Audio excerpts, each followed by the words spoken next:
Halo pemirsa, apa kabar hari ini? Semoga Anda selalu sehat di masa pandemi dan selalu bersemangat untuk menjalani aktivitas.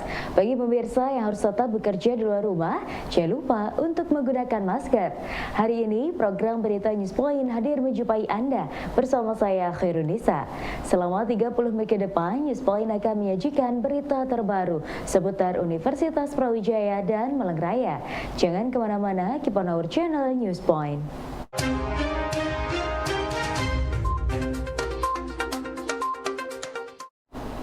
Pemerintah saat ini berusaha mewujudkan konsep satu data yang sudah diputuskan melalui Peraturan Presiden Nomor 39 Tahun 2019 tentang Satu Data Indonesia. Salah satu implementasi dari program tersebut adalah dengan mewujudkan Desa Cantik atau Desa Cinta Statistik. Jadi Desa Cantik itu singkatan, cantiknya itu dari Cinta Statistik.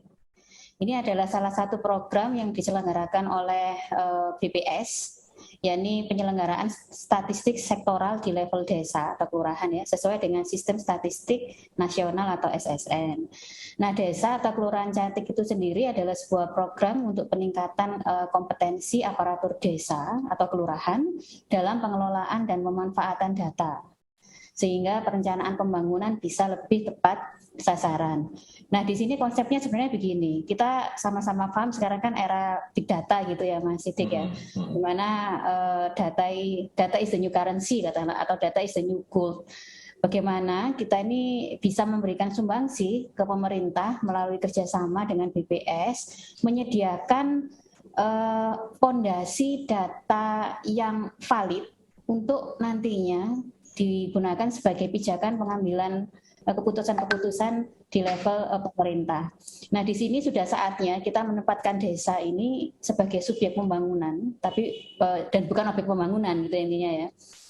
Jadi kita coba membangun apa yang dinamakan dengan satu data, dan satu data ini sebenarnya dasar legalnya adalah dari peraturan Presiden Perpres nomor 39 tahun 2019 tentang Satu Data Indonesia. Fakultas MIPA UB menerjunkan 154 mahasiswa statistik ke 57 kelurahan yang ada di Kota Malang untuk melakukan pendampingan program Desa Cantik.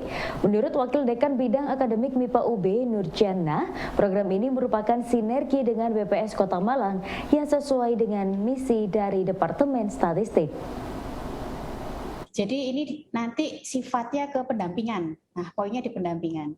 Dari 147 mahasiswa statistika yang nantinya akan terjun, ini akan bersinergi dengan aparatur di 57 kelurahan di Kota Malang. Jadi memang kami menerjunkan di yang paling dekat dulu, lingkungan paling dekat dengan Universitas Brawijaya, kemudian juga nanti dengan Kominfo, BPS, Pemda, dan tentunya juga sinergi dengan perguruan tinggi. Apa yang akan dilakukan mahasiswa di sini? Kalau dari sisi mahasiswa ya, mereka akan dapat pengalaman pasti ya untuk menerapkan ilmunya. Nah, tapi nanti yang dilakukan mahasiswa adalah melakukan pendampingan data potensi desa atau kelurahan, kemudian memberikan pendampingan monografi dan identifikasi kegiatan statistika lain yang dibutuhkan, sehingga nantinya dapat memberikan optimalisasi dan standarisasi pembinaan statistika sektoral di tingkat desa atau kelurahan. Selama ini kan masih bingung ya, di tingkat desa kelurahan itu ketika punya data ini terus diapakan, bagaimana cara menyajikan supaya lebih informatif, menarik, dan bagaimana juga meringkas, merangkum supaya si pengambil kebijakan nggak bingung lagi lihat data.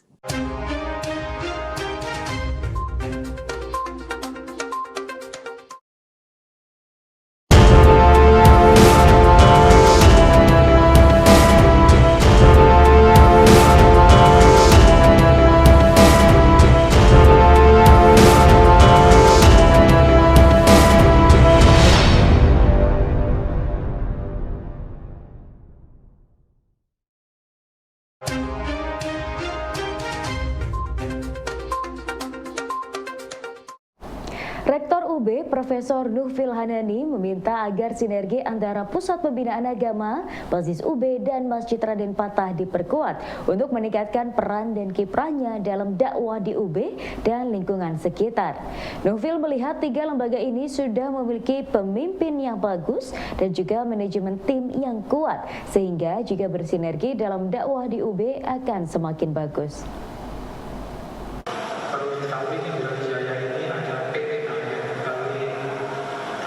Diketuai oleh sahabat saya, kemudian ada juga kegiatan dari takbir sendiri, kemudian ada juga basis dari insya Allah Pak Fatoni, Pak Perpukti dan Imam ini bersinergi insya Allah ke depan di dalam rangka pembinaan mahasiswa dan juga masyarakat di sekitar. Dan pada hari ini kita memperingati nuzul Quran yang biasanya dilaksanakan pada waktu malam biasanya, tetapi karena kondisi COVID ada pertimbangan-pertimbangan tertentu sehingga dilaksanakan pada sore hari ini. Ini kita wajib masih tetap menjaga protokol kesehatan COVID. Pusat Pembinaan Agama Universitas Brawijaya mengusung tema sentral membumikan nilai Al-Quran agar dapat dipraktikkan dalam kehidupan sehari-hari. Ketua PPA UB Kusnul Fatoni mengatakan Al-Quran sebagai pedoman dan petunjuk bagi manusia sudah seharusnya menjadi pedoman perilaku manusia.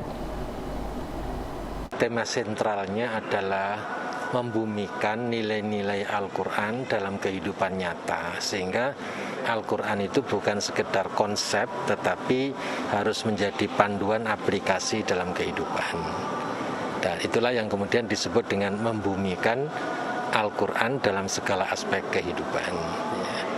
Atau dengan kata lain, nilai-nilai ajaran Al-Quran itu diinternalisasikan dalam perilaku nyata, baik dalam hubungannya dengan Allah maupun hubungannya dengan sesama manusia. Itu. Program Mahasiswa Wirausaha PMWUB 2022 memberikan bimbingan penulisan paten kepada mahasiswa yang lolos mendapatkan bantuan pendanaan. Penulisan paten sangat penting, selain menambah jumlah paten di UB, juga menjadi bentuk apresiasi bagi mahasiswa terhadap orisinalitas karya cipta. Ya, tujuannya supaya kan sekarang ini kalau kita melihat supaya penulisan hak paten tersebut selain untuk meningkatkan jumlah paten di tingkat Universitas Brawijaya, juga untuk meningkatkan kepercayaan diri mahasiswa dalam bahwa mereka terusnya juga bisa untuk berbuat lebih terhadap karyanya sendiri, sehingga bisa menghargai, bisa menjadikan kebanggaan dari karya-karya yang mereka ciptakan sendiri. Karena membuat ide suatu kewirausahaan, suatu bisnis itu kan juga tidak mudah ya, tidak mudah, sehingga kita harus hargai, harus kita juga bimbing supaya mereka menjadi bisa lebih bangga bahwa ide mereka itu sebenarnya bagus, tinggal bagaimana pengembangan nanti kelanjutannya sehingga nanti bisnis tersebut benar-benar bisa berjalan, sehingga kalau ada persaingan ataupun nanti ada hal-hal yang mungkin dalam secara hukum mereka ada yang sama nama, sama macam-macam gitu ya, ataupun sama proses produksinya dan sebagainya, mereka bisa mengatakan bahwa saya lebih dahulu memiliki karya cipta tersebut. Itu yang kita harapkan dari sana.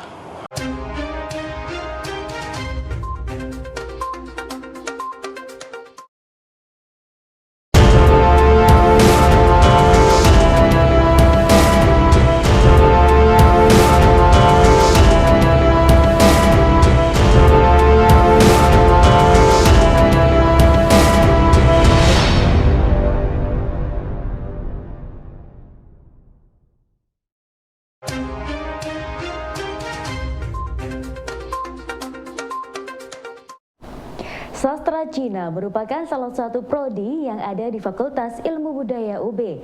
Calon mahasiswa yang akan memilih program ini melalui beberapa jalur termasuk UB tidak perlu khawatir karena akan dididik mulai dari awal. Kepastian tersebut disampaikan dosen sastra Cina FIB UB, Diah Ayu Wulan, yang menyatakan bahwa untuk masuk dalam sastra Cina tidak harus sudah bisa berbahasa Cina tersebut. Yang perlu diketahui bahwa calon mahasiswa atau mahasiswa yang masuk ke S1 Sastra Cina FIB UB itu akan belajar dari nol, Mas. Jadi yang sama sekali belum pernah bisa bahasa Cina atau bahasa Mandarin itu akan kami ajari dari nol. Jadi yang pertama kita akan belajar mengenai ejaannya dulu. Ejaan itu disebut dengan ejaan pinyin. Nah, habis ejaan pinyin, kemudian kita belajar hurufnya. Huruf Cina atau huruf Mandarin itu disebut dengan Hanzi. Itu kita ajari mulai semester 1. Setelah itu dalam perkuliahan sesuai kurikulum itu ada mata kuliah keterampilan berbahasa. Jadi mata kuliah keterampilan berbahasa itu mata kuliah seperti berbicara, menyimak atau mendengar, menulis dan tata bahasa, kemudian membaca. Gitu, Mas. Selain itu juga ada mata kuliah lain, misal mata kuliah yang berhubungan dengan linguistik, sastra, budaya, sejarah. Sejarah itu politik itu masuk ke sejarah, Mas. Kan masukkan ke sejarah. Jadi belajar tentang Cina seperti itu. Pusat Dokumentasi dan Ilmu Hukum FHUB hari ini meluncurkan layanan eklis.id, yaitu sistem kodifikasi dan informasi hukum elektronik yang hadir untuk memperbaiki dan mengembangkan sistem hukum nasional dengan memberi akses hukum terbuka seluas-luasnya untuk semua dari sumber hukum dan peraturan terkualifikasi. Mengapa kita lalu bekerja sama dan melanggan eklis ini, karena mau tidak mau kebutuhan dari dosen dan mahasiswa di bidang hukum di Indonesia tentu saja terkait dengan bahan-bahan hukum maupun literatur yang terkait dengan isu-isu hukum tertentu yang sesungguhnya kalau kita berbicara bahan mentahnya memang sangat banyak begitu. Tapi karena bahan mentahnya yang sangat banyak itu seringkali lalu kita tidak bisa secara maksimal untuk dapat menelusur, untuk dapat melacak dan menemukan bahan hukum, sumber literatur yang tepat terkait dengan satu isu hukum itu. Nah, berbagai macam perangkat sistem informasi yang ada saat ini diciptakan untuk bisa membantu kita sehingga bisa lebih fokus dan bisa lebih presisi dalam menentukan bahan hukum mana yang harus dianalisis, harus dibaca, literatur atau artikel mana yang harus direview terlebih dahulu sebelum menentukan satu topik penelitian. Nah, itu kita harapkan dan itu juga nanti dapat terbantu dengan adanya eklis yang bisa diakses oleh baik dosen maupun mahasiswa. Sehingga itu sangat bermanfaat baik dalam proses penyelenggaraan pendidikan, dosennya mengajar, mahasiswanya mencari bahan ajar secara mandiri. Perayaan Hari Raya Idul Fitri tahun ini diperkirakan lebih semarak seiring dengan pelonggaran pandemi. Salah satunya acara silaturahmi dengan keluarga dapat dilaksanakan kembali bersama keluarga ataupun tetangga. Untuk menyiapkan momen spesial ini, menurut dosen Desain Interior Departemen Arsitektur UB, dapat menyiapkan ruangan atau rumah dengan sentuhan interior bertema Idul Fitri. Pasti kalau pengen menambah dekorasi seperti itu pasti temanya terkait dengan Lebaran gitu ya, mungkin kayak tadi ketupat mungkin ya, itu ya tematik itunya. Kemudian warnanya tetap juga kalau menambah bunga atau menambah dekorasi yang lain tetap disesuaikan dengan karakter atau warna dari ruangan tersebut supaya nyambung kan gitu ya Mas ya. Kemudian letakkan pada titik-titik tadi, kembali ke karena banyak orang akan banyak tamu, sehingga kalau terlalu banyak pernik-pernik yang akan menghalangi aktivitas itu sebaiknya tidak, tapi letakkan pada titik-titik yang mungkin tidak mengganggu aktivitas. Ya kadang-kadang itu ada di sudut ruangan, ada bunga, kemudian diletakkan ada misalnya selamat Idul Fitri dan sebagainya, itu ada yang sekarang kan banyak ini apa namanya hiasan-hiasan tersebut, atau mungkin di depan pintu sekarang ada yang diletakkan seperti itu sehingga menyambut tamu yang datang sudah terlihat ucapannya gitu. Kemudian di dalam juga seperti itu, konsepnya sih seperti itu sih Mas, tidak terlalu ada pakem-pakem yang seperti itu. Ya pemirsa, informasi tadi sekaligus menutup perjumpaan kita hari ini. Jangan lupa saksikan News Point setiap hari pukul 19.30 waktu Indonesia Barat hanya di UBTV, Televisi Pendidikan Universitas Brawijaya. Saya Khairunisa dan seluruh kru yang bertugas pamit undur diri. Tetap patuhi protokol kesehatan, wajib menggunakan masker. Terima kasih dan selamat beraktivitas.